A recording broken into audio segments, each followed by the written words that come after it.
Now, is this a scene from a post-apocalyptic zombie series like The Walking Dead? Nope. It's a scene of what happens when you have big government in America's biggest cities. Welcome back, beautiful and amazing human beings. This is Ogrodowski of WeAreChange.org. Luckily, not anywhere near this place in Philadelphia. Hopefully you're not around there as well. Lots and lots of extremely important news to get into today, especially with some of the troubling developments unfolding right now between the United States and Russia. There's more civil unrest inside of the United States, and we had a major decision by the CDC and FDA on an issue that we've been warning you about. And of course, there's a lot of information surrounding this news that there's not a lot of important context on that we're going to be providing in this video. And just jumping right into it, yes, of course, there's more civil unrest inside of the United States, specifically in Minneapolis, where police officers says she accidentally shot and killed someone when she thought she was using a taser. This has sparked more violence in response to this. There have been lootings, there have been protests, there also have been multiple gunshots during these events that are only going to be unfolding and expanding from here all across the United States, especially during the summer. And as all of this is happening, the mainstream media is trying to obfuscate some of these events, with even some reporters demanding that police officers don't classify these events as riots when they are riots. Yeah, just so everybody's clear, I was front and center at the protest, at the riot. We did not. It was a riot. Don't do that. There was no riot. There was.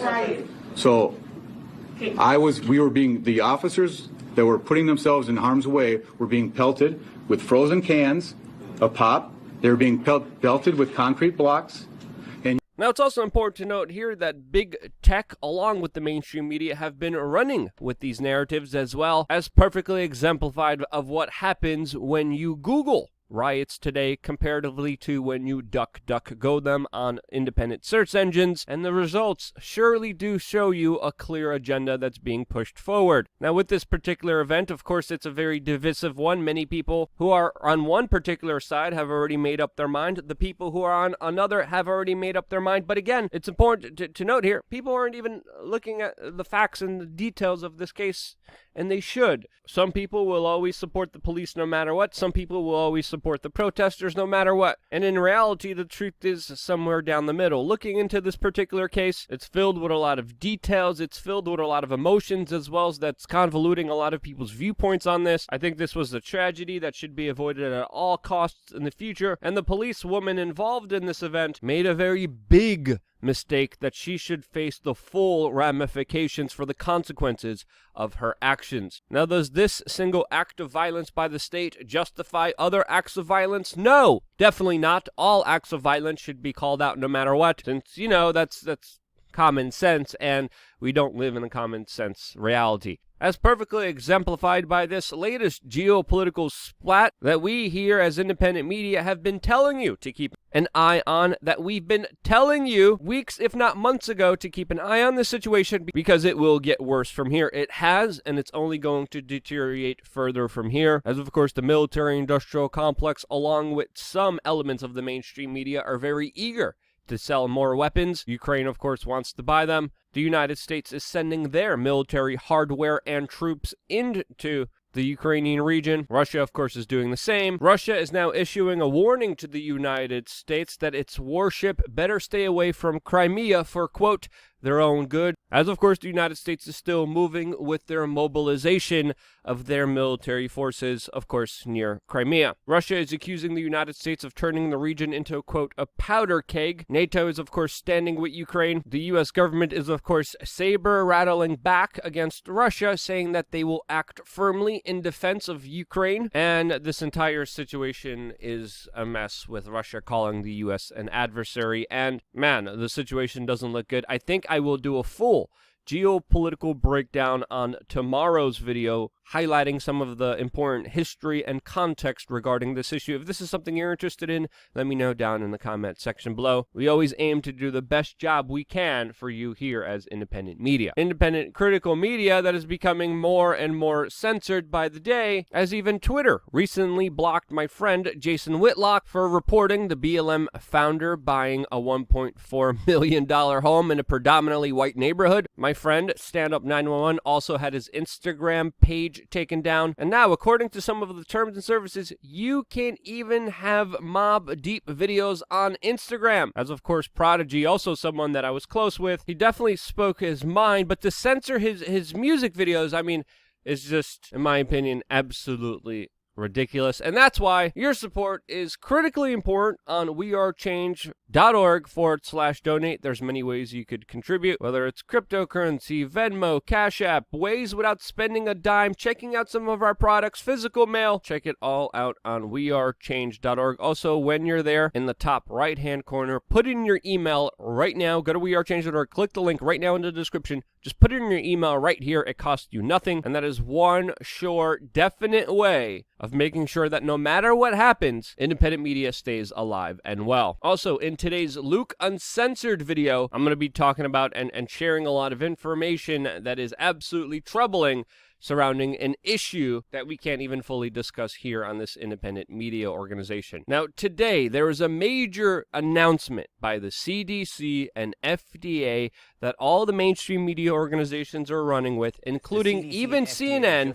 as these government agencies released a joint statement asking to pause the use of the Johnson & Johnson shot. This, of course, after health concerns, and they specifically cite 6 cases of rare and severe blood clots that have happened to individuals that have just taken this Johnson & Johnson shot. It's important to note here that there have been no long-term studies with this Johnson & Johnson shot, and we have to ask ourselves what's really happening here with this major announcement that, of course, will have larger implications on society. And again, we're getting reports that AstraZeneca and the Johnson & Johnson shot are causing rare blood clotting. There have been a lot of reports that I've been talking about on LukeUncensored.com, but the news that the federal government is stopping the use of this shot immediately should definitely raise some very serious questions. Now, again, the official story here that this is all surrounding 6 cases, and as you know, there's been a lot of reports of complications, severe side effects, blood clotting, and other ailments that people have been going through after taking this and other shots. Now, these federal government agencies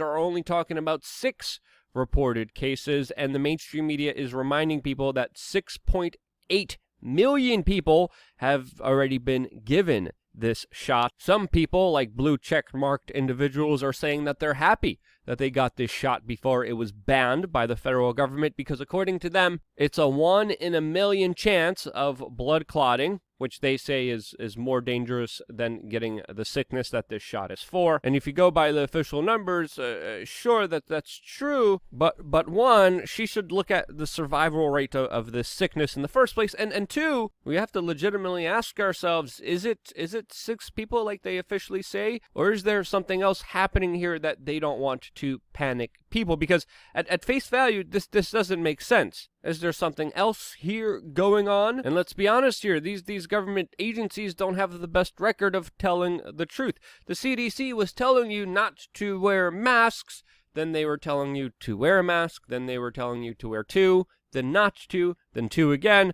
A lot of the policies and protocols and procedures pushed by these federal agencies haven't always been the most transparent, or let's just say solid here. So this already, on that simple basis alone, is giving people a lot of skepticism here, which I think is absolutely warranted and granted. Now, doctors are warning people if they feel sudden pain, shortness of breath, severe headaches, abdominal pain, leg pains, or shortness of breath after taking any of these shots to, quote, seek medical treatment. This shot was, quote, fast-tracked by individuals like Donald Trump. It was rushed. There wasn't any long-term studies surrounding this, and it was approved by these federal agencies beforehand, along with, of course, the World Health Organization that approved this specific shot, which now is also going to be delayed in Europe and other places around the world. People who had appointments to take the Johnson & Johnson shot will now keep their appointments, according to the medical professionals here,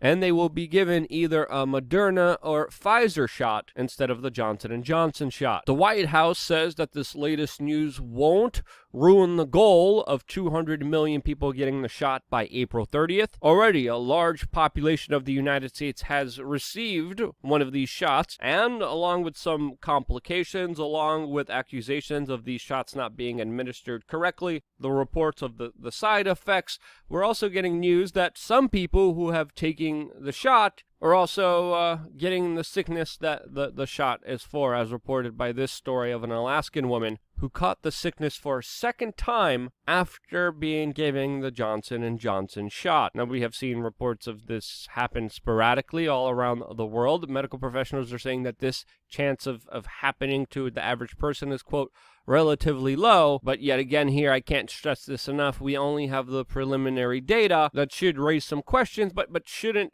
make people jump to conclusions. It's also important to note here that Donald Trump recently came out in a statement saying that the shot should be renamed the Trump scene, as he, of course, is asking for more credit surrounding the shot that he rushed and pushed through emergency procedures to get these shots out there. He came out recently and accused the, quote, bureaucrats at the FDA of being in a league with their friends at Pfizer, since, of course, they approved the shot 2 days after the U.S. election. Donald Trump says that he does not agree with the federal government pausing of the distribution of this Johnson & Johnson shot. He described it as, quote, terrible, and said that this will permanently challenge the reputation of the shot. Now, again, lots of things are happening here. This situation is very fast-moving. I'm not a medical professional. I don't claim to know what's going on, but I think it's important to note here that I'm in the same boat as everyone else, including the mainstream media, that are choosing to run with narratives rather than ask important questions. Now, with this latest announcement by these federal agencies, we have to ask ourselves, is this happening because of this rare blood clot concern with 6 people? That's one theory. The second theory is that there's something else going on right now that the CDC and other federal agencies don't want to panic the public over, and there could be graver complications or problems ahead that they don't want to tell the American public about. Or 3, as Donald Trump kind of hinted at, is the FDA in bed with Pfizer trying to stomp out the competition, Johnson & Johnson, that of course is rising on their coattails. Now, these are 3 theories which I think are plausible here, but which one do you think is unfolding right now? Let me know down in the comment section below, as well as any other evidence you have to suggest that any of these theories are true. Again, I do not claim to know the truth. I can only do my best to pursue it. We're on YouTube, so of course the government is always telling the truth. The medical professionals are always telling the truth. High praise to Bill Gates, high praise to Dr. Fauci, high praise to the CDC and FDA that of course have no corporate ties to organizations like Monsanto previously before in history. Praise the government. They all know what's good for you and great. Hallelujah to the pharma industrial complex, because they never did anything wrong. Always believe the official story. The government never lies to you guys. Come on. Okay, so yeah, you got that, YouTube moderator? Okay, good. Now we're going to discuss other issues on LukeUncensored.com, where I'm going to go off about everything that I can't say here. Again, I wouldn't be here if it wasn't for you, amazing human beings, interacting with me, sharing this video with your friends and family members. That's one of the best things you could do. Even just random people. Send them this video. Someone messages you, you don't know, someone's spamming you, spam them back with this video. And because you guys do that, I am still here. I wouldn't be here if it wasn't for you. Love you guys. Stay tuned for more here on WeAreChange.org.